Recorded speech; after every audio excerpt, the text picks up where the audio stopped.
There may be some heaviness that you're feeling after the finding of the unmarked grave of the 215 children at the residential schools. And being an Indigenous person right now is hard. And today you're going to hear from a very proud and really powerful Indigenous woman and talking about life after residential schools, about her history, her culture, and it's going to help you to know what your next steps should be.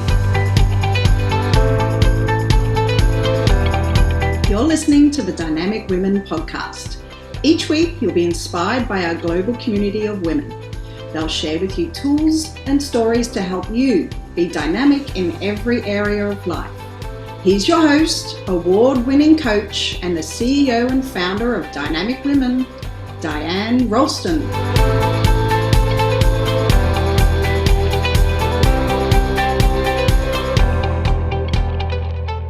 Hello, lovely Dynamic Women, and welcome to the Dynamic Women podcast. I'm Diane Ralston, your host, and today we have Deanna Lewis here with us today, who's going to talk about all things around Indigenous people and really how we can increase our knowledge of the history. And we can also hear some really amazing personal stories that Deanna is going to share with us today. Hi, Deanna. Hi. Hi. Thanks so much for being here. And I wanted to first do the land acknowledgement. It's really important. And I'm going to do one just for, it might sound different than those of you who are in the BC area. This one is mainly for, because we have people in all different areas that are listening to this podcast. And so I thought this one was more appropriate. So I'd like to begin by acknowledging the Indigenous peoples of all the lands that we are on today. While we meet today on a virtual platform, I would like to take a moment to acknowledge the importance of the lands which we each call home. And we do this to reaffirm our commitment and responsibility in improving relationships between nations and to improving our own understanding of local Indigenous peoples and their cultures. From coast to coast, whether it be in Canada or wherever you are from, we acknowledge the ancestral and unceded territory of all the Inuit, Métis, and First Nations people that call this land home. So please join me in a moment of reflection to acknowledge the harms and mistakes of the past and to consider how we are and each can in our own way try to move forward in a spirit of reconciliation and collaboration. So Deanna, why don't you start off, tell us a little bit about you. And just for my listeners, I just want to know that we play soccer together. And I am so grateful that I've been welcomed into the Squamish United team, soccer team. And so that's our personal connection. And then I hear, that you tell me that you teach about Indigenous culture, but tell us about who you are. Squal Tanoyap, Netlin Cocklet, Gwishame, Deanna Lewis, Queensmouth. Tanachantla, Giacomus Okomel, Sanach Okomel, Anwanak, Tinsqualo, Tinchkanwatomia. So I said, good day to you all. My ancestral name is Cockle, which means a cannibal woman. And that name is said up and down the coast of British Columbia. And in every Indigenous language, they have a different name for her.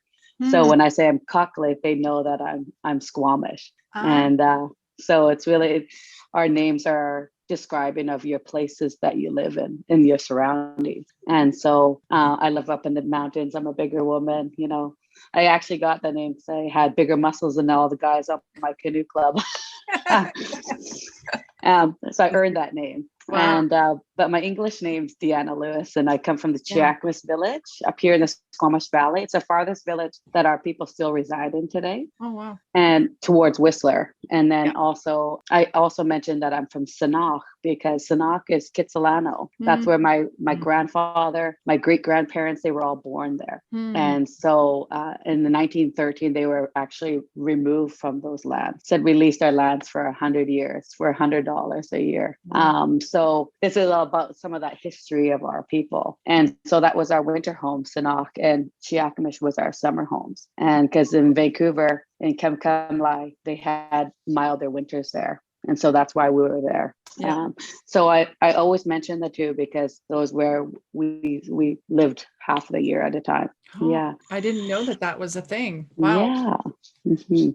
Yeah. And so you shared with us your name, but you have another name, Deanna Lewis. So Yeah. share, and now I know a little bit of the story about where Lewis came Yeah. from, but would love to hear you share with the listeners. Yeah. So my grandfather, his name's Chaitlum, and that's his ancestral name. And Norman Lewis was his English name. And so we always say we have these given nicknames, and the nicknames, the English names. So I always make sure I say my ancestral name first, because that names were given to me by my own people.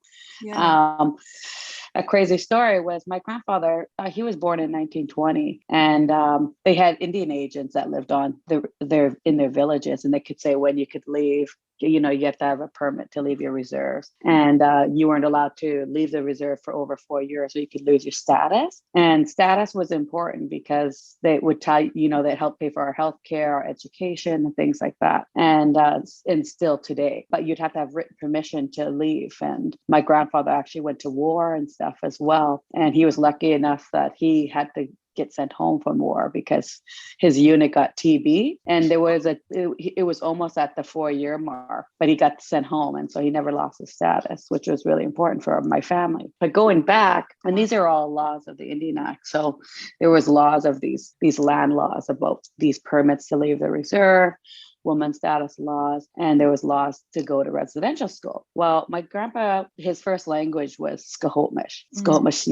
when I was speaking to you first. And it's always important for me to speak my language first, because it helps me to know that my ancestors are listening and with me right now. And my grandfather's with me. And so he was born on Christmas Day, actually. Oh. And so he started school early. So he was just over 4.5 when he started school. And he went to St. Paul's Residential School in North Vancouver. But he lived in the valley here. And they always send you somewhere where your family isn't. And so you wouldn't go to the residential school down the street from you. You'd be shipped somewhere else. And that was part of that isolation piece that the government was doing to our people at the time. So that's where my grandfather went. His first day there, they were hitting him and talking to him in English, a language he never spoke and didn't know. And someone whispered under their breath in Squamish saying, "They're asking your name." And my grandpa said, "Well," and he was finally happy, like, and they stopped hitting me. You know, he's thinking in his mind. So he said, Chatlum. And they were hitting him more, if not worse, because he was speaking Indigenous language. Yeah. And so he was, you know, really upset about that. And they said, they're like, "You're not allowed to speak that language." And he learned later on that he wasn't allowed. So they only called him boy or his number. Everyone had their numbers on their shirts, their clothing, their desk, their bed. And you know what? He's never mentioned what that number was to me. You know, he was just so upset that, you know, he felt like a jail. Yeah, felt like he was a person from jail with a number, you know. Yeah. And when he was 7 years old, so 2 years into residential school, he said that his Indian agent came from his reserve and said, "We gave all your family English names, and we gave them a last name because we didn't have last names." And he said, you know, like, he thought it was absurd. And of course, he spoke English at this time. And he said, "Your new name is Norman." And he's like, "Norman," like Norman. He's like, "Norman." And then he was getting hit again because he wasn't saying it right. And he said, "Well, you know," and he told me that they didn't have R's in our language. So it sounded so funny. He's like, "Norman." He goes, "Don't ever name your kids after me." He goes, "My mother didn't have me. And so you look like a Norman," you know, like some Indian agent gave him that name. And so I never did name my kids after him, but he did say, "And then we gave you all your family last names, and it's Lewis." So he's like, "Norman Lewis." And it was such a weird concept to imagine that we don't even have a say over what our names were at that time. And this is in 1927, you know, you think about that. It was yesterday to our people. And But you keep the Lewis name. So we did keep the Lewis name, like, you know, like in anything, you know, but when I'm referring to anyone, I wouldn't say I'm Cockalaith Lewis. I'm just Cockalaith. We always go by one name. Yeah. Wow. But on my government card, I'm Deanna Lewis. Deanna Lewis, granddaughter of Norman Lewis. Yes. Wow. Crazy. crazy that people just like, I'm going to give you a name and here it is. And you have no say in it. And it's going to have a letter that your language doesn't even have. That's brutal. So I know that you teach about Indigenous culture and history. And can you just share, like, who did you teach for? How did you teach? Like, what does that look like? Well, when I first started out, like my grandfather was my first teacher. And you gotta imagine this. I'm an 8-year-old kid. I had no idea I was even Indigenous at all, because what I thought of Indigenous people was feathers, buckskin, teepees, longhouses, songs, language I've never heard, seen, any of these things. Yeah. And so this guy came into my classroom and he said he was going to teach us some Indigenous art and songs and dances. And he said, can I get anyone to come up and dance with me? My whole class looked at me. You? And I said, why are you looking at me? I know I'm not shy or anything, but come on. I thought I was a ringleader right from the gate. But this one kid whispered to me, like, well, aren't you Native? And I said, instantly, I said, nope, no, I'm not. Because, those things that I thought about what was Native. And so I said, no, I don't think so. And then it was the first time I thought about color of skin. And I said, maybe my mom is. No, my grandpa. And I didn't think if they were that I was, right? Yeah. So it was really like, how did I realize I was the only brown person in my classroom? And I was the only Indigenous person there. And so then the guy at the front said, Deanna, come here. And I was like, how does he know me? And I went up there and I felt like I was on a pirate ship and was walking a plank. And I went up and I hid behind him. I remember that feeling. I never forgot that feeling about how did everyone else seem to know I was Native but me? Wow. And I just said, I don't know any songs or anything. And the guy said, that's okay. I will share the song with you and show you how to dance to it. And it was a warrior song. It was a victory song. And so I fluffed up my feathers and I danced around the classroom and he's drumming and singing and my whole class ran and danced with me. And it just felt like my spirit woke up, like my identity was there. Like I was like proud and like, wow, look, everyone embraced it. And the guy said, I feel like I lit a spark for you. You're curious now. If you want to know about our culture, you should go talk to your grandfather. He's one of my teachers. I'm like, my grandpa Norman? And he said, yeah. And he goes, I've known you since the day you were born. My family lived next to your family our whole life in Stopmas. And I was like, oh my God, like, and so like I had 7 aunts, 3 uncles, 32 first cousins. I have 5 brothers and a sister. I started asking them, and you just imagine this 8-year-old kid, like, we're Native. Do you know any songs? Do you know any history? And they all kept shooing me away. Stop asking silly questions. And I was getting frustrated with it. So I finally got to my grandpa's house, who lived 10 kilometers away from me at the time.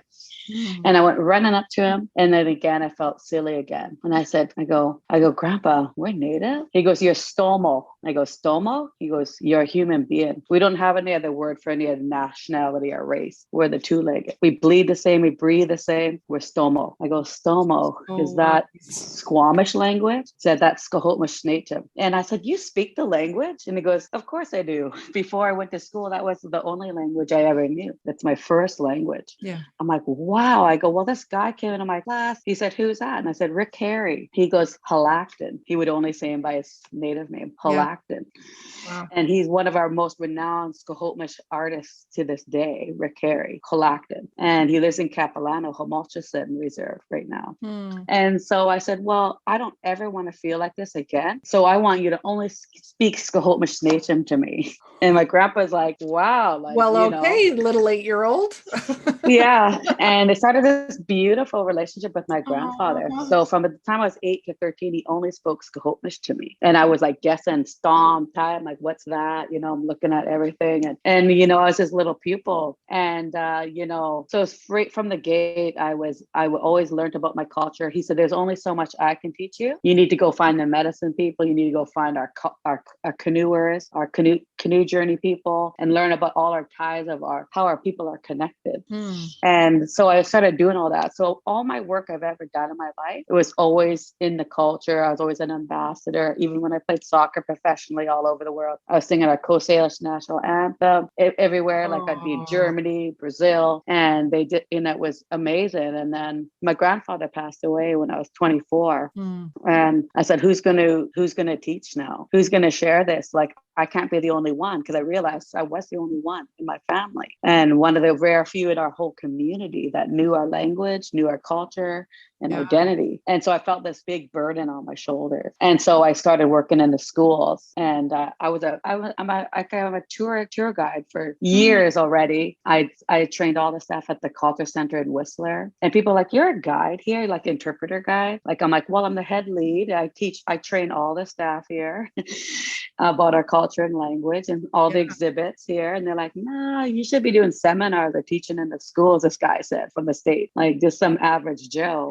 I literally left on a Friday and gave my resignation. And I started working for the Squamish school district in Squamish on Monday. And they said, this is the first time we've never had to train somebody. That I just instantly was sharing the languages, sharing our artwork and stuff. And then while I was teaching, I was just a cultural worker. So I was just going into classrooms and I was the fun teacher, And even then, as much I was teaching and very knowledgeable stuff, I felt like this isn't enough. I'm not just a fun teacher. Like, I want to talk about hard topics. I want to talk about the real topic.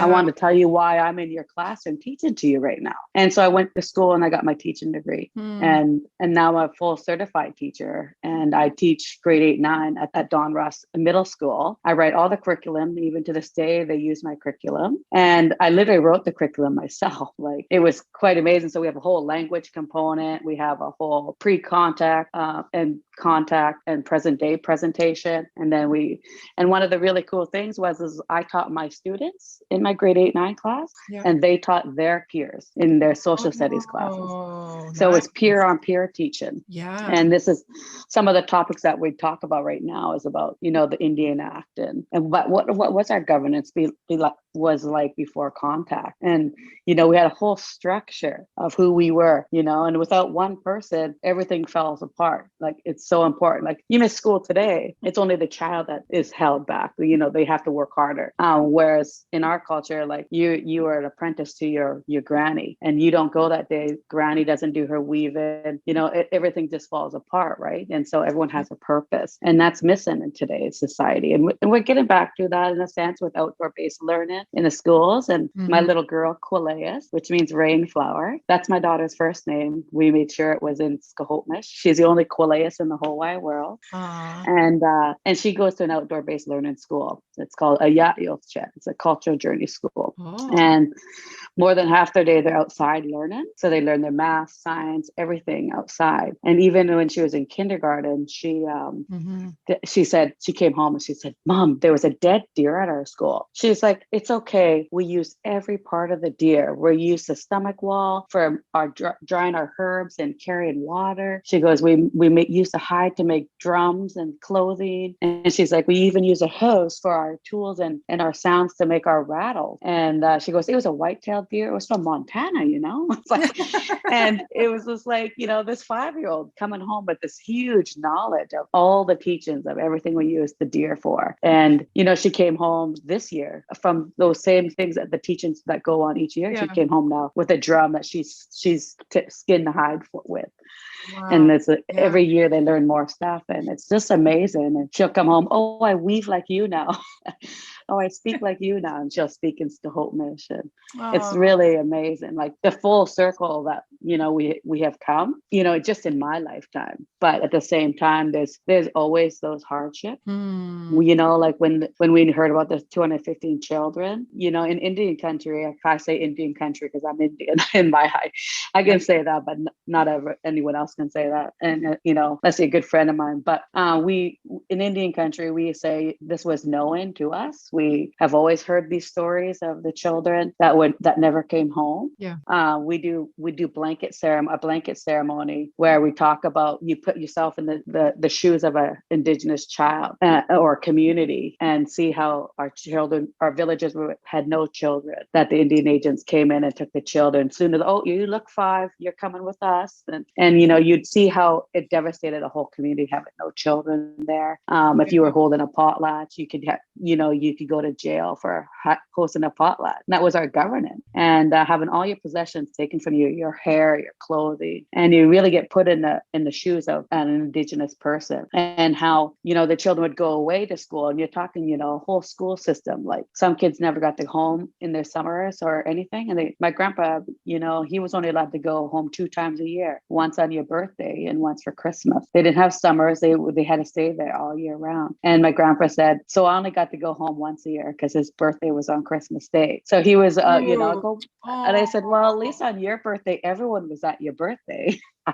I was trying to cheer him up that way. He goes, well, I never really looked at it that way. I always just felt shorted. As a child, your birthday is so important, and family is so important. I couldn't even imagine. I know kids freak out when they have to go to camp for a week, right? And miss their family. I couldn't even imagine. Yeah. My husband, and I don't talk on the podcast about my husband much because he's very introverted. But he grew up in New Zealand, and he didn't learn about our Indigenous people. He was learning about his own, right? The Maori. And so when this all came out, he said to me, tell me about this. And I said what I knew. And then he went, into searching about everything. And then he was sitting there, we're sitting on my patio, and he's just like, this is ridiculous. Like, do you know this happened and this happened and this happened? And so while you and your people knew about this, I think the world has woken up because you can't ignore it, right? No, and that's that tangible evidence that it's right in your face. It's now. And I feel like we're finding that we have allies, we have empathy there. Whereas before, like, when I was a child, like people didn't even know they were Indigenous, like myself. Like that was our reality. Like they wanted to be the farthest thing from it, right? I want to ask about that.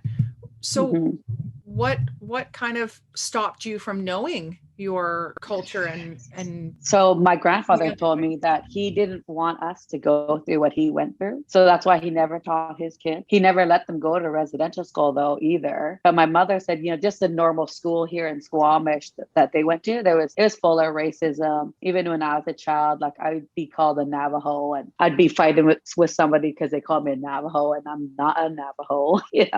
I'm Coast Salish, I'm Squamish Nation, and I didn't have those tools when we were children. That information. And now my kids are tooled with this information, and they'll tell you, I'm Coast Salish. This is what our people went through. My son's I'm not waiting 7 generations to heal our people. It starts now. We're breaking these cycles now. And like I said, my little girl is so proud of being Indigenous, right? And it's just that changing of that mindset, because we were told we're dirty and savage our whole life. I'll tell you something really horrible. My grandfather was 79 when he passed away, but just before he passed away, like he was like, I was getting him ready to go to a lacrosse game, and he didn't leave his house in a long time. He became a real hermit. He didn't like people seeing him old, like he was an amazing athlete and stuff. But I said, you're healthy right now. I changed your diet. Like, let's get out there, and we're going to go to a lacrosse game in North Vancouver. And there was this cleaning product in his shower, and right in there with his shampoo and everything. It was Dettol, and he had a metal scrubber there, and he would rub Dettol and the scrubber on his skin to bleach his skin. To bleach his skin. And I said, why do you do that, Grandpa? That's even not in his good 70s? for you.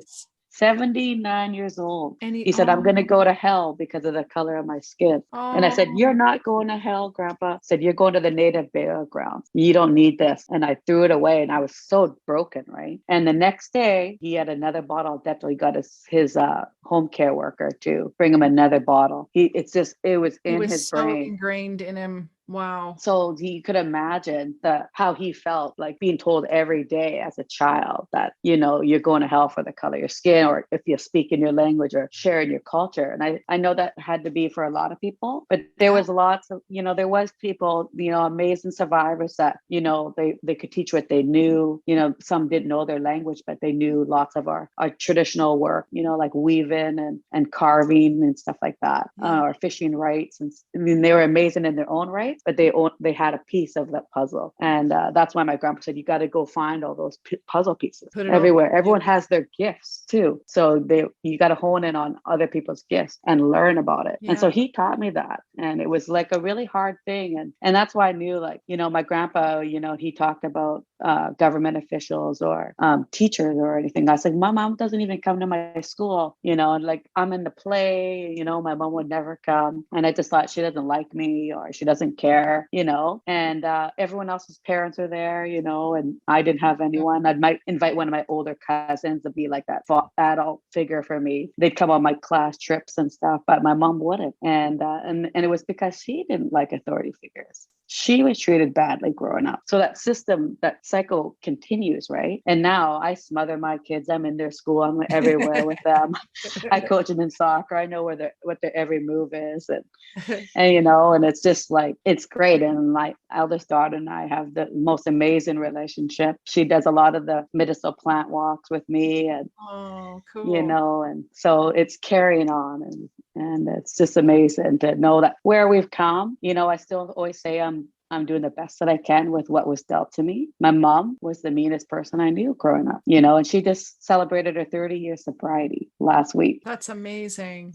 And she showed me that I can do anything in my life because I didn't, she was so stuck in that dysfunction, because she just thought, what was told her, that she was like lazy, dirty Indian in that sense, and treated as such growing up. And, and I only knew I was an alcoholic when I was a child. I raised all her kids, they're all younger than me. And when I was 14, I moved away and my mom got them taken away and told she had to quit drinking or she wouldn't get her kids back. And she did quit. And she went because they told her to go. And then she got out and she said, I have to go back in now because I need to do it for myself because I've done 9 months of sobriety, like being pregnant and things. So she goes, I got to go back. I got to do longer than I ever have, or I'm not going to break this cycle. And she went back and she's never touched alcohol in her whole life since then. And so those are breaking those huge, roadblocks, that have plagued our people, Yeah. I celebrate her sobriety more than any holiday, any birthday or anything. Yeah, I had my whole family here. The reality of these kids being in the residential schools and not getting the love. Yes, the culture was ripped away. Yes, the language, like all that.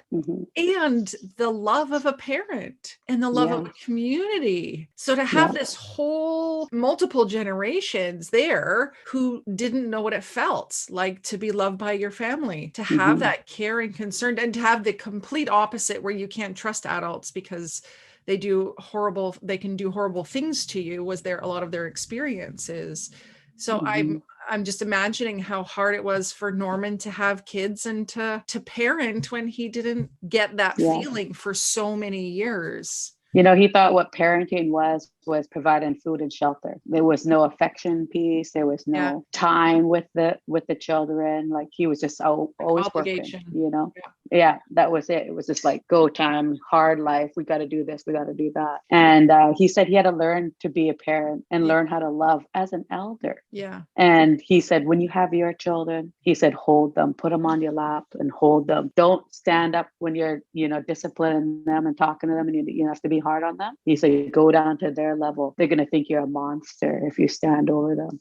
And he taught me these things, and I didn't have kids yet. And he would tell me those things. He said, I have deep regret that I didn't love my children.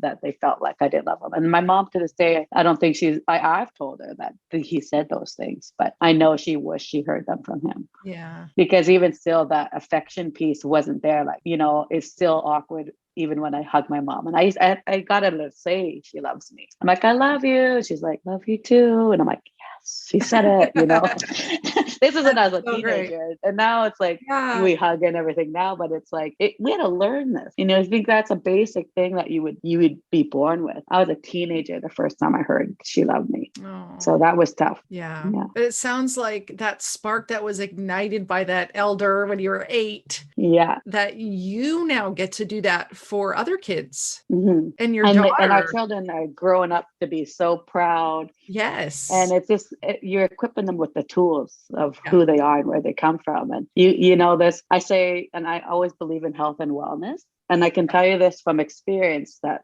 all those aunties and uncles that I had, they're all gone now. And they died miserably. And I believe because they didn't get healing. They lived in serious dysfunction, and they lived the best that they could. My mom's 66 years old and she was a middle child and all of them are gone. Yeah. Even her younger siblings, like way younger than her. My youngest auntie was 37 when she died. Yeah. And I'm at the age right now that my grandmother was. And she was murdered in downtown East Side at 44 years old. And so this is a reality that I'm dealing with right now. So I always say, you know, we're always trying to do better. We're always trying to get up from that things that's been weighing us down. Like I have to see the grief on my mom's face every day when she tells me how much she misses all her siblings. And when we had our sobriety dinner, all my first cousins were here. She's our matriarch. And they're like, they were like, we have to come here. They were saying they had plans. I'm like, no, you don't. You're coming to mom's sobriety. Oh, yeah, come in, dropped everything. Yeah. Like all my cousins, and my mom means so much to them, right? Because she's, you know, she's here and she's showing us another way. Yeah. You know, and it's so good to hear the light that is coming from your family, and knowing like this is not to take away from the reality that is today, and to know that I think the important thing is, and I am not in any way thinking that I'm an expert at this. I have so much to learn about this and all the other things that I think Canadian society needs to know about. But the whole thing that this is not just the past, this is not the history, that people did survive the residential schools, and they continue to have to survive every day based on the trauma that was inflicted on them. And now everybody's dealing with this. And so how can the settlers, how can us, you know, white people, and now everybody that's in Canada who came here from other countries, how can we stand together with you? Like I saw a TikTok video or something, and this Indigenous man said, don't give us sympathy. Acknowledge that this happened and stand with us. And so how do we do that? I call it being good allies, you know, like we always say, being good allies, being good neighbors even, because we all live here. I always say this. And it's an elder told me, and she talked to me about when she went to residential school. And she said, all I ever asked is to give me a hug. She was never hugged in school. And she said, you know, just show that kind of kindness to others. Like not necessarily hug her, but show affection to others, you know, be kind to others, you know, even though if you don't know them, you have different walks of life or anything. We don't know where they've walked. We don't know what anyone's been through. And people can say they don't know lots even now, but have that kind of care as someone that you care for. Yeah. You know, treat someone how you want to be treated. And I just say, just be good neighbors to each other. You know, like I see my friends on the soccer field, you know, and teachers that I went to school with, and they apologize to me. They acknowledge how they treated me growing up. So some of the ones that called me a Navajo and stuff, like they were crying, weeping that they didn't know what I was going through. And I said, how could you know? Like, I'm not going to openly tell you my grievances, right? And but just to be kind to others is what I always say too. Yeah. And so as we kind of draw this to a close, if someone was wanting to bring you in or someone in to teach about Indigenous culture, like the real way and the truth, not just the fun stuff, how would you suggest someone go about doing that? Is that something you can do, or you have connections? How can they do it? So I have many different ways you can look at this. You know, Talaysay Tours does amazing tours at Stanley Park. So in a good setting, she can do them via GoPro Zoom meetings, or she can have you in person. I'm going to be with 22 students on Wednesday at Stanley Park. So myself, my daughter, she has a whole amazing crew of people that work for our company. And we talk about the history of our society, especially what we're going through right now. And it's in the public eye, but it's a safe environment to talk to someone Indigenous. And these are all teachers by trade, like they were all teachers. Nice. And on those culture journeys that I talked about. Yeah. And so they all have their gifts of sharing, you know, and we all have our different stories. Yeah. And then, so that's one avenue through Talaysay Tours, because they're a teaching group. They go to schools. They can kind of go anywhere, but they like to be out on the land teaching. But we have other programs, like I even myself go to schools and share. You know, we do like different things with whole schools. We have a Squamish days, like a whole day of learning of events and stuff. We could set something up like that as well. And then we have different people in our community through our child service families that have cultural teachers that go to the schools, or they go to businesses. You know, there's companies called Working Better Together by Bobby Joseph. There's many programs. If you Google some workshops with Indigenous people, there's some amazing people throughout BC and Canada, for that matter, that teach this culture and share. So when you ask me about it, I'm like, I do this. This is what I Well, do. you actually offered, right? And so Yeah. this is kind of behind the scenes. I was just heartbroken with all of this. And I play soccer with a whole team of Indigenous women that I'm getting to know. And so I just said in a post in our Facebook group, like, I don't know what to say, but like, I stand with you. And you were like, oh, I'll teach you. Like, anything you want to know, I'll teach you. Yeah. Well, And that's what the thing is. I'm It's going to making say it yes. connected. I'm going to Yes. say yes to this. And, you know, the ability to have you come and speak to my listeners, the Dynamic Women listeners, is just a true honor. I appreciate you like making that comment, be like, I'll teach you. I'm like, sweet. That's so awesome. And I always love to help my friends, and this is what it is. It's what about it's connecting people together and on a common ground in a safe environment. Exactly. You know, and that's what I want. You know, I don't want the hostility that we've had forever. And like I said, there's no blaming anyone. It's just about sharing love and compassion for each other, and saying that this did happen, because I used to be told I was a liar for talking about residential schools and things like that. And so it was really hard. And I even on my 10-year grad reunion, Carson Graham, my social studies teacher, apologized to me as well. Wow. Because he said we didn't know this stuff in school. Yeah. So that, I think there's that saying, like, when you know, you can do better. And so I think that is our responsibility to know. And so I know you said, you know, you teach on pre-contact history, contact history, and present day. And so I'm going to get a lot of the links that you mentioned, a lot of the websites and things, and your direct contact information, if you'll allow that. I'll put all of that in the show notes so that anyone listening can easily reach out. I'm also going to put in there the link to make a donation to, and I'm drawing a blank, but it's for the survivors of the residential schools.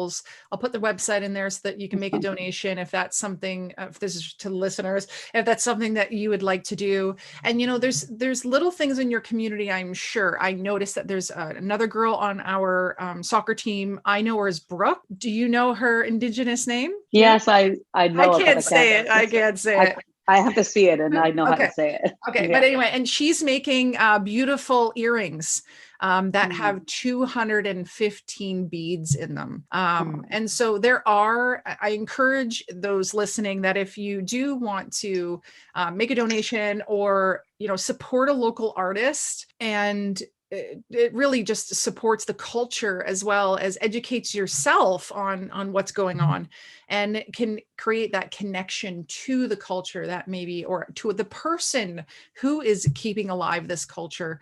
Yeah. So I'm going to have to get me a pair of those earrings, because the meaning behind them that she did, because they're meant to have 214, and she added one single extra bead because it was a perfect meaning for what we're going through. So thank you again, Deanna. You're welcome. For Usiyam. Yeah. Thank you. Thank you for being here. Thank you for having me. Yeah, I appreciate it so much. And to our listeners, check the show notes. Click a couple of links. I encourage you to just to learn more. We're always learning. I have lots to learn still in this. And please share this episode. Deanna has given of her time and her knowledge and her culture and her cool stories that she has. And so I encourage you to share with a friend.